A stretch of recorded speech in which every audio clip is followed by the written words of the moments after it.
Behind the scene.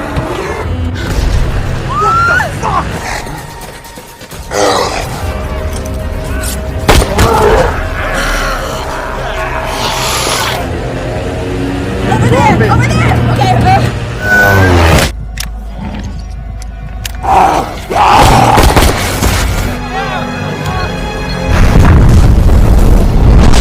Hai everyone, kali ini Animo bakal membawakan alur cerita dari film yang berjudul Silent Zone. Film ini menceritakan perjuangan bertahan hidup di dunia yang hancur akibat pandemi mematikan yang mengubah manusia menjadi makhluk buas, atau kita sebut zombie. Di awal film, media besar sedang membahas pandemi yang mematikan. Lalu muncullah dokter di media memberitahu kalau virus ini sangat mematikan dan gejalanya bisa muncul beberapa hari atau menit. Kalau terjangkit virus ini, orang akan menjadi binatang buas yang tak terkendali. Organisasi kesehatan di seluruh dunia berkumpul dan mengumumkan bahwa virus ini telah menyebar di seluruh dunia. Gotcha. Lalu kita diperlihatkan Abigail dan Luke beserta ibunya akan mengungsi. Namun sang ayah tidak bisa pergi bersama mereka dikarenakan tugasnya di bandara. Setelah bicara dengan sang ayah, mereka pun bergegas menuju mobil. Tanpa sepengetahuan mereka, satu zombie menyerang Luke dan sang ibu. Abigail yang melihat itu langsung bergegas bersembunyi di kolong mobil.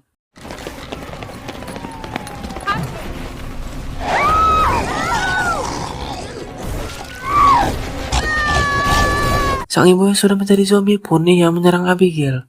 Untung Cassius datang tepat waktu dan membawa Abigail pergi.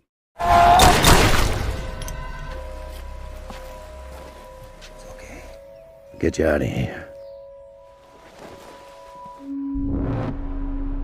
10 tahun telah terjadi bencana, tak semua orang bisa bertahan hidup. Di hutan belantara, Cassius dan Abigail yang sudah dewasa, kini mereka sedang berburu untuk persediaan mereka. Tidak lama kemudian, seekor rusa melintas di hadapan mereka. Dikarenakan Abigail sudah dewasa, Cassius menyuruh ia menggunakan senapan dan kelak agar Abigail bisa bertahan hidup.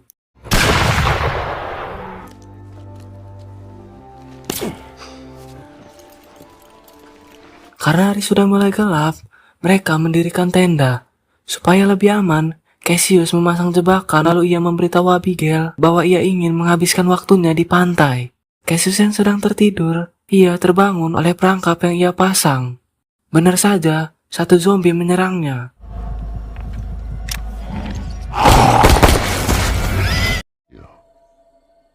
Keesokan hari, sebelum melanjutkan perjalanan, Cassius menyempatkan diri untuk melatih Abigail bertarung.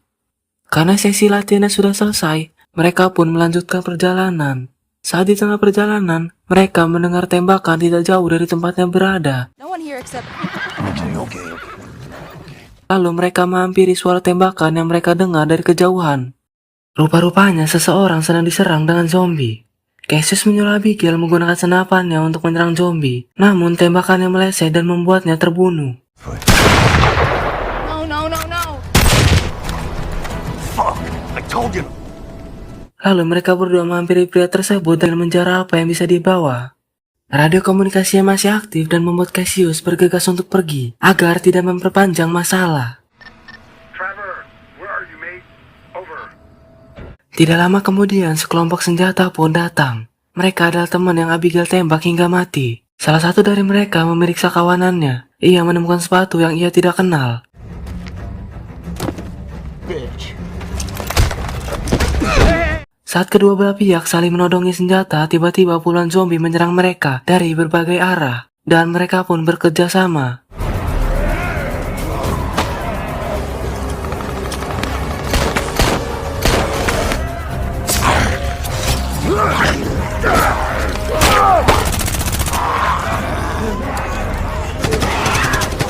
Dikarenakan mereka kalah jumlah, satu persatu dari mereka tergigit zombie.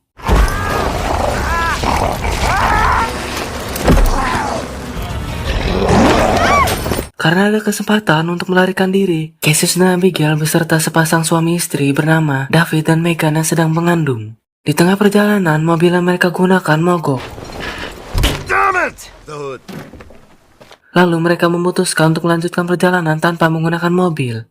Beruntung tidak jauh dari tempatnya berada, ada beberapa bangunan yang kosong. Cassius yang lain memutuskan untuk bermalam di sana. Sebelum itu, Cassius dan Abigail memeriksa keadaan gedung tersebut.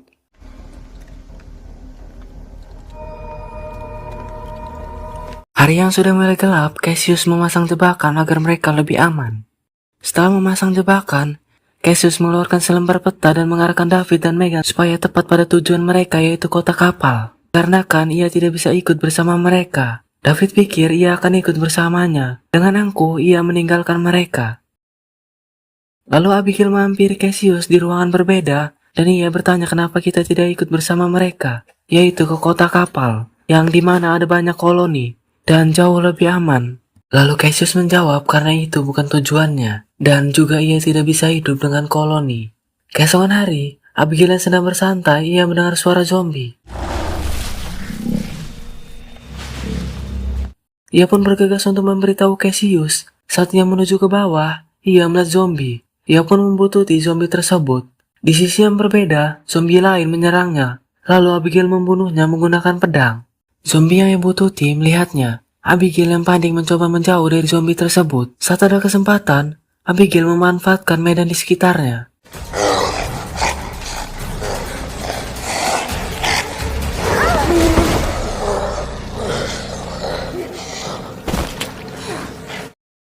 Karena merasa sudah tidak aman, mereka pun melanjutkan perjalanan.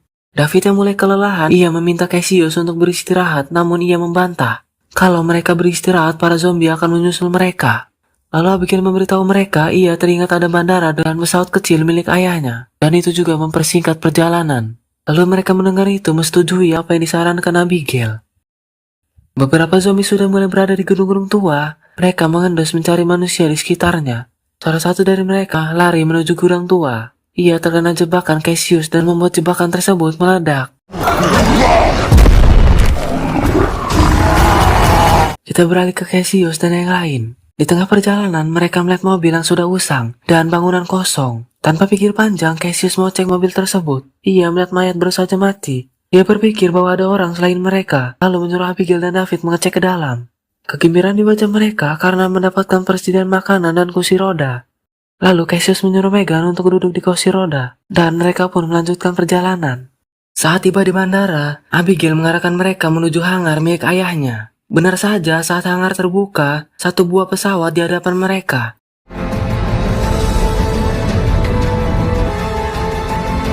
Namun sayang pesawat belum bisa diterbangkan. Lalu Cassius menyuruh David memperbaiki pesawat. Ia dan Abigail akan berkeliling untuk berjaga. Saat berjaga, Cassius melihat puluhan zombie mengarah ke mereka, lalu mengajak Abigail bergegas untuk menuju David dan Megan. Ia pun memberitahu David dalam 3 menit pesawat itu harus bisa diterbangkan, kalau tidak mereka akan mati dan ia akan menjaganya. Pesawat yang sudah siap diterbangkan, lalu gimana pun caranya, Abigail melihat instruksi dari buku untuk menerbangkan pesawat tersebut.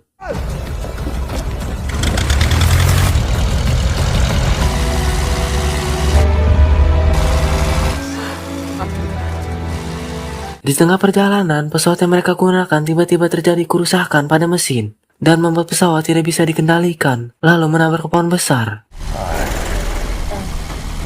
Land this thing or we're all gonna die. What? Going down. Brace for impact, okay? Dalam keadaan sempoyongan, mereka memutuskan untuk beristirahat di gerbong-gerbong kereta karena hari sudah mulai gelap dan akan jauh lebih aman melanjutkan perjalanan keesokan hari.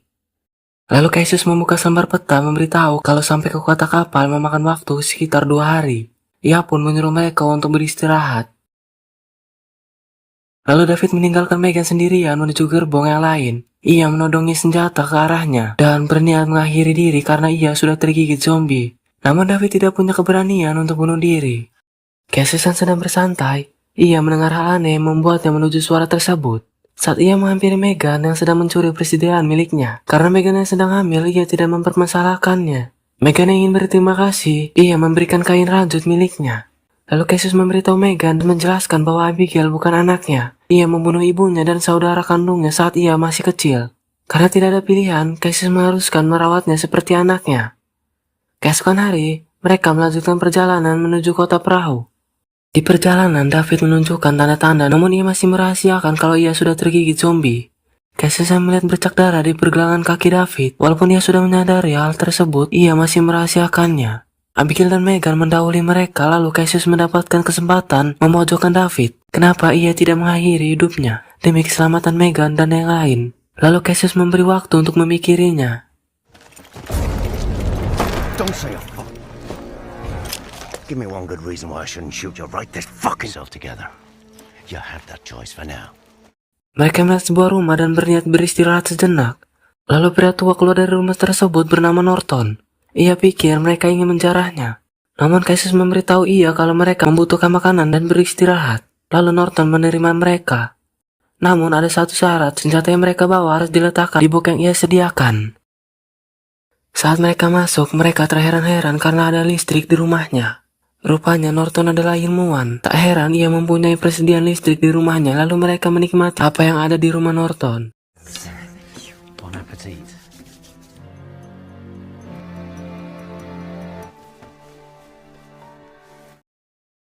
Lalu mereka berkumpul di ruangan tengah dan dinner bersama. Lalu Norton bertanya pada mereka apa tujuan selanjutnya. Megan menjawab tujuan mereka adalah hidup berkoloni. Lalu mereka bertanya kembali kepada Norton kenapa ia tidak hidup berkoloni. Kalau ada ia, tentunya pengetahuan yang ia miliki pasti akan berguna di sebuah koloni. Lalu Norton membantah kalau ia sudah terbiasa hidup sendiri. Dengan nada keras, bumi yang kita tempati sudah tidak berarti semenjak virus melanda. Dan bahkan krisis pangan dan air. Manusia yang kuatlah yang akan bertahan seperti zombie, bahkan tidak ada obat untuk menyembuhkan manusia yang terkena virus. Yang kita bisa lakukan adalah pasrah dan menerima takdir. This little inconvenience that I can promise you. Saat David ke kamar mandi, ia melihat keadaan dirinya yang mana virus dalam tubuhnya sudah mulai menyebar.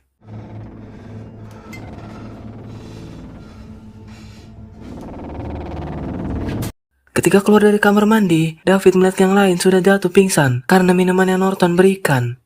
Lalu mereka dibawa ke sebuah ruangan milik Norton. Semua lengan mereka sudah keadaan terikat. Ia memberitahu bahwa mereka akan menjadi subjek penelitiannya, yang ia buat untuk mengendalikan zombie melalui gelombang suara. Norton melepaskan satu zombie dan mengendalikannya untuk menyerang mereka. Karena David akan menjadi zombie, ia memiliki kekuatan dan membantu melepaskan mereka. Lalu mereka bergegas menuju mobil. Condition of the subjects satisfied.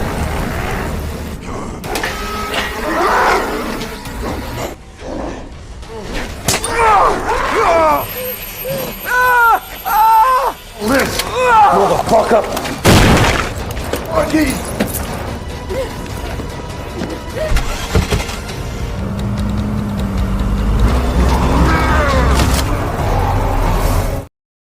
Di perjalanan, zombie-zombie mulai mengikuti mereka. Beruntung kota perahu sudah mulai dekat, namun masalah kembali datang. Pohon besar yang tumbang menghalangi jalan, yang membuat mereka harus melanjutkan perjalanan tanpa kendaraan. Karena David sudah tergigit zombie, ia berusaha menahan para zombie untuk mereka. Come on!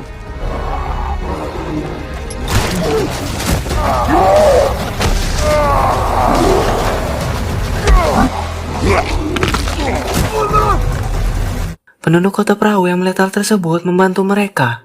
Saat menginjakan kota perahu, Cassius langsung membawa Megan menemui dokter karena ia akan melahirkan.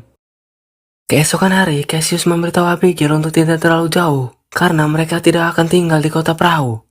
Abigail yang mendengar hal tersebut, ia ingin tetap di sini. Ia sudah muak hidup bersama Cassius karena Cassius selalu menjauh dari koloni. Tidak lama kemudian, dokter menghampiri Cassius dan membawanya ke ruangan Megan. Lalu dokter memberitahu bayinya selamat namun tidak dengan ibunya. Megan meminta Cassius menjaga bayinya seperti ia menjaga Abigail, dikarenakan hidupnya tidak lama lagi. Ia percaya Cassius akan menepati janjinya. Kita diperlihatkan Norton yang melihat kota perahu dipenuhi dengan amarah. Secara tidak langsung, beberapa zombie lari ke arahnya. Namun zombie-zombie tersebut tidak bisa berbuat apa-apa karena alat yang ia ciptakan. Kita beralih ke Abigail. Ia sedang melihat beberapa orang sedang menonton pertandingan adu panco. Lalu pria muda yang kita sebut Al menghampiri Abigail memberitahu hal yang akan jauh lebih seru ketika nanti malam mereka akan melakukan party. Check it out now. Can't you hear us shouting? God, you'll turn this world. Saat yang lain sedang party, Abigail penasaran dengan isi kapal yang mereka tempati. Kemudian tiba-tiba Al menghampiri dan memberitahu Abigail ada terowongan di bawah mereka yang terhubung dengan kota perahu. Terowongan tersebut akan digunakan apabila perahu yang mereka tempati diserang zombie.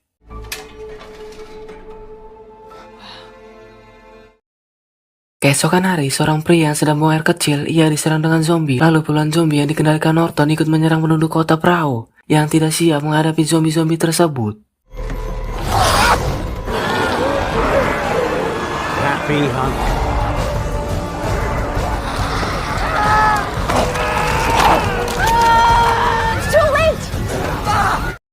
Alan hampir terserang zombie, ia diselamatkan Abigail. Lalu Abigail menyuruh Al untuk mengevakuasi orang-orang yang selamat dan membawa mereka ke terowongan. Lalu ia bergegas mencari Cassius. Abigail melihat Cassius, ia langsung menghampirinya, namun zombie yang terlalu banyak membuat mereka bekerja sama.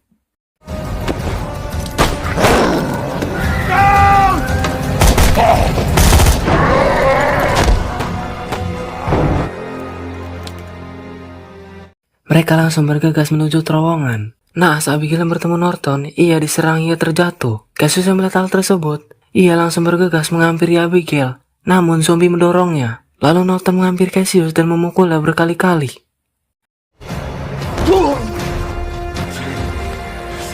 Cassius yang memiliki kesempatan, ia langsung menghancurkan alat ciptaan Norton dan membuat zombie yang ia kendalikan berbalik menyerangnya. No. No.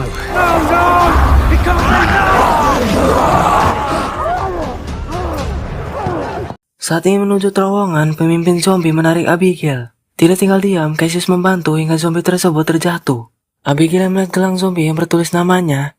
Ia menyadari bahwa zombie tersebut adalah ayahnya. Cassius yang melihat Abigail terdiam, ia langsung menariknya.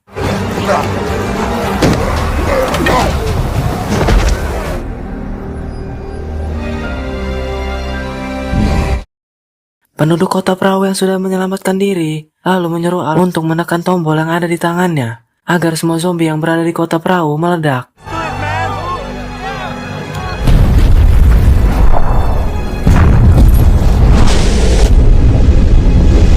Saat mereka memandangi kota perahu yang sudah terbakar habis, tiba-tiba suara tembakan tidak jauh tempat di belakang mereka. Setelah dilihat, ternyata seorang pria yang sudah tergigit zombie. Pria tersebut yang panik, ia menyuruh Cassius meletakkan senjatanya. Tidak lama kemudian zombie menyerangnya. Tanpa pikir panjang, Cassius bertarung dengan zombie tersebut.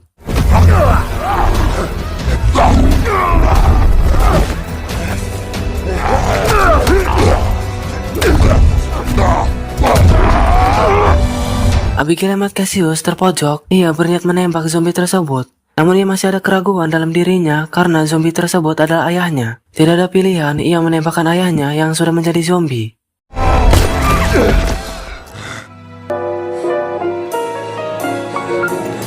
Terima kasih buat kalian sudah nonton dari awal sampai akhir. Maaf jika ada salah dalam penyampaian pada video. Dan sampai jumpa di video berikutnya.